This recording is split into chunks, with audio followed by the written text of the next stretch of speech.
ನಮಗೆ ಸಿಗೋ investors first time invest ಮಾಡೋರು ಯೂಶಲಿ ಕೇಳೋ ಪ್ರಶ್ನೆ ಎಫ್ ಡಿಗೂ ಮತ್ತೆ ಮ್ಯೂಚುವಲ್ ಫಂಡ್ಗೆ ವ್ಯತ್ಯಾಸ ಏನು ಅಂತ. ಏನ್ ಗೊತ್ತಾ, ಇದರಲ್ಲಿ ಮ್ಯೂಚುವಲ್ ಫಂಡೇ ಬೇರೆ, ಎಫ್ ಡಿನೇ ಬೇರೆ. ಎರಡನ್ನೂ ಫಸ್ಟ್ ಆಫ್ ಆಲ್ ಕಂಪೇರ್ ಮಾಡಬಾರ್ದು.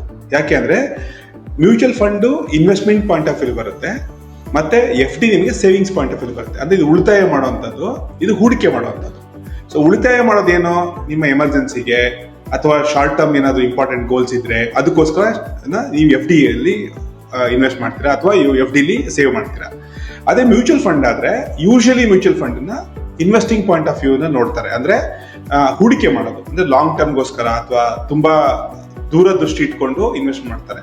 ಸೊ ಹಾಗಾಗಿ ಎರಡು ಫಸ್ಟ್ ಆಫ್ ಆಲ್ ಕಂಪೇರ್ ಮಾಡಬಹುದು. ಆದ್ರೆ ಎರಡಕ್ಕೂ ಮಾನ್ಯತೆ ಕೊಡ್ಬೇಕಾಗತ್ತೆ. ಯಾಕೆ ಅಂದ್ರೆ ಯಾರಾದ್ರೂ ಒಬ್ರು ನಾನು ರಿಟೈರ್ಮೆಂಟ್ಗೋಸ್ಕರ ಎಫ್ ಡಿ ಇಂದಾನೇ ರಿಟೈರ್ಮೆಂಟ್ಗೆ ಕಾರ್ಪಸ್ ಬಿಲ್ಡ್ ಮಾಡ್ತಾರೆ, ಮಾಡ್ಬೋದು.